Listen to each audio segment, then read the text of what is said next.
Greetings, fellow list builders. Planet Mitch here.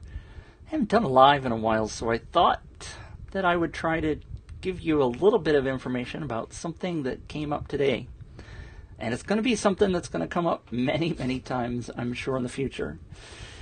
This is Astro. If you don't know Astro, he's my good buddy. Spends a lot of time with me. But Astro and I had a conversation with a friend of mine by the name of Sean earlier this morning, and it's a typical conversation that I have with clients, as well as many other folks that come to me with questions about running a viral giveaway or list building campaign.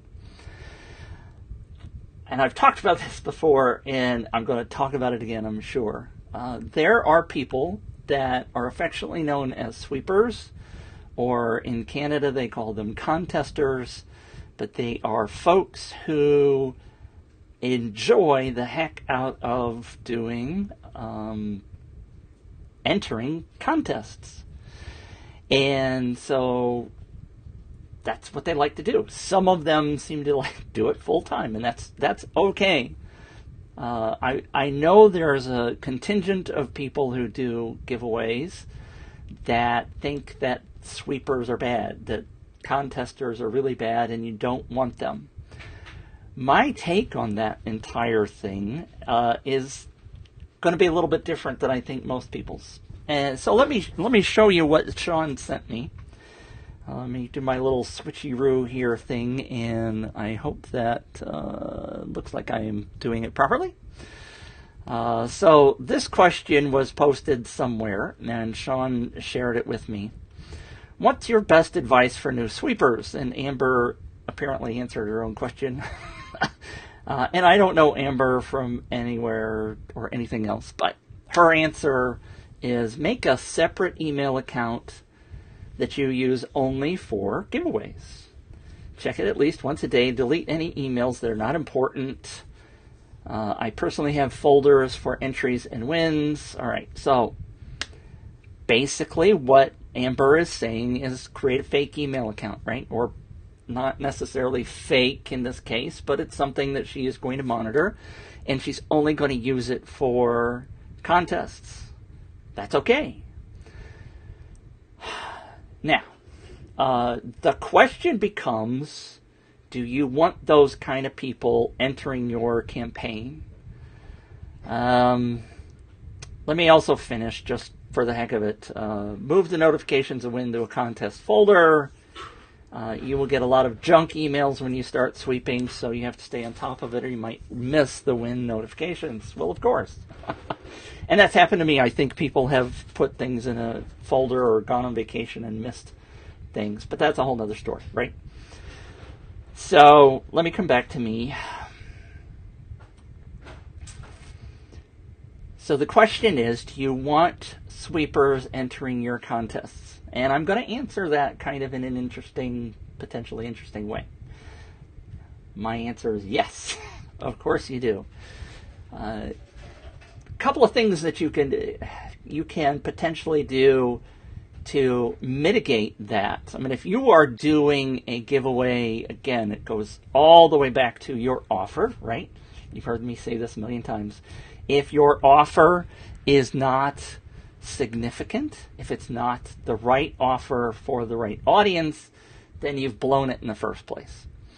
But let's assume that your offer is a good offer for the people you want to attract. I've been told by sweepers, and I've asked them, contacted many of them, do you enter contests just purely to win, hoping you could sell the product? And the vast majority of people have said, no, I really want to win that. Or maybe I have a family member that I could give that prize to, etc. Potentially they will stay on email lists. Potentially they will leave.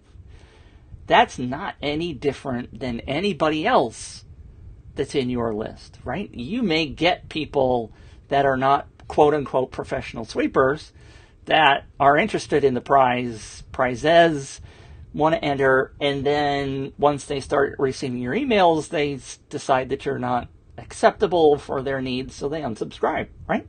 That's good. We want people to unsubscribe because we only want to talk to, eventually, people who are our target market that are really interested in what we're offering. And of course, you're going to offer value and not just do sell, sell, sell, but that's a whole other story, right? Now, how do you mitigate getting those people? Again, number one, offer.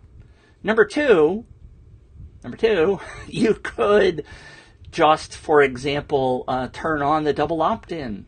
UpViral has that. I'm sure most of the other tools have that. When you turn on the double opt-in, then they have to at least acknowledge. They can't be giving you a totally fake email account. In this case, the sweeper would go, okay, yes, I acknowledge, and go find that email in their inbox and acknowledge that and confirm. So that's going to eliminate some people.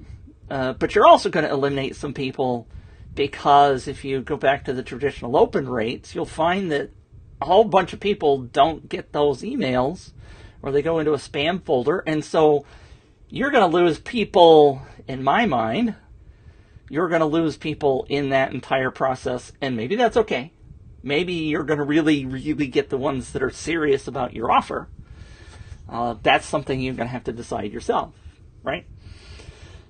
And so you will get a lot of junk emails when you start sweeping, Amber said. And again, that depends upon what the definition of junk emails is. And I know I've gotten sidetracked, so I'm going to get back to my list in a second.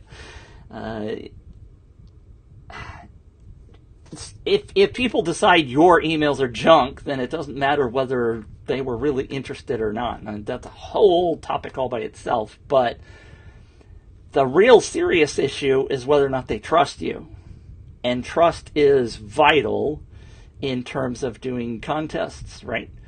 That's what you're trying to make sure, that you have people that enter your campaign because you're trustworthy.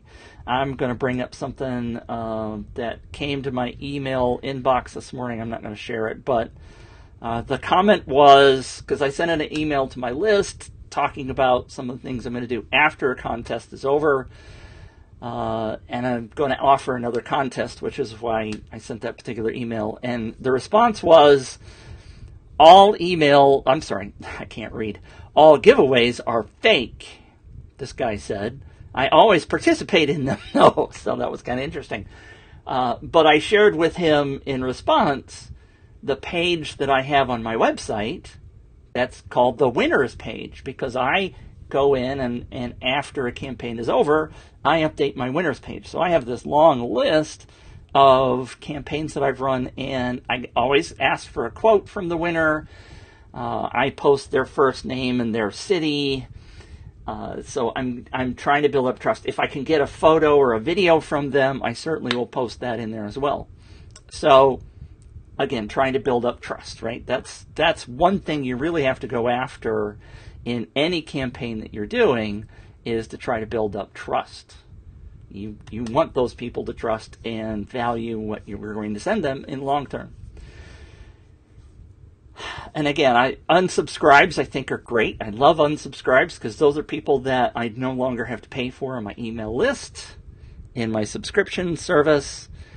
And I was just checking to see if I'm really live, and I don't know why I don't see that number. Oh, there it is. So, secondly, in terms of how to put the right offer in front of people, or do you want sweepers involved, is what I'm really trying to answer. If you do your campaign in the right way, what you want to do is you want to take those sweepers, who are valid people, right? They're serious people. Excuse me, got a tickle.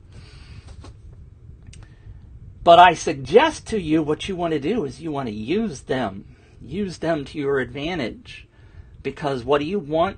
You want your campaign to quote unquote go viral. And how do you do that? You encourage people to share your campaign.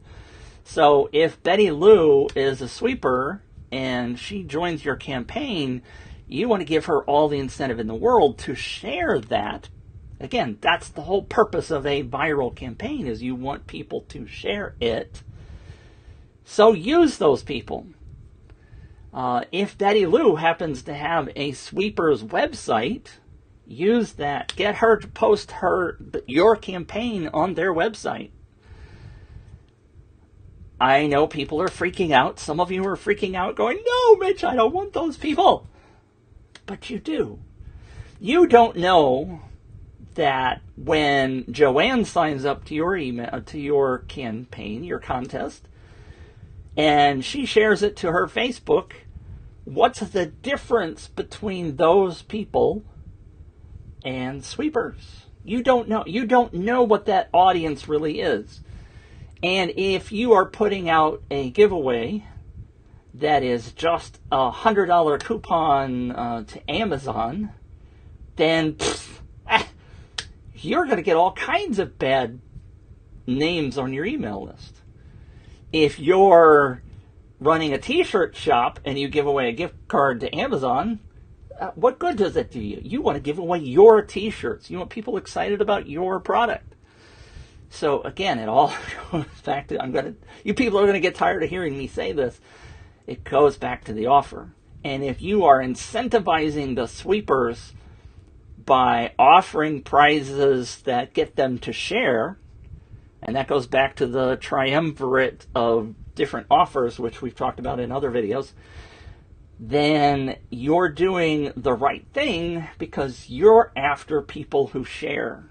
You incentivize them to share, whether they're a sweeper or whether they're a mom or, whatever kind of person they are, you want them to share. You can never guarantee that you're not going to get X number of people, 10%, 15%, whatever the number is, that aren't interested in your product. They only want to win. Joanne could be that was found on a Facebook post somewhere. So anyway, I am very long-winded and passionate about this topic, I know, but it boils down to A, the offer, B, trust. If you can garner those things, then you're going to have a successful campaign, and if you incentivize people to share, then potentially it can go viral. You will get the kind of people that you want based on what? The offer. So, I hope that helps. I think I've addressed all of the things. You want those people working for you. You want them to work for you, so incentivize them, whether they're a sweeper, a contester, or not. So this is Planet Mitch. Thank you again for joining the group, and I hope to talk to you soon. If you have any questions, of course, do the usual stuff, subscribe, whatever. Enjoy talking to you. Thanks for tuning in. We'll talk soon.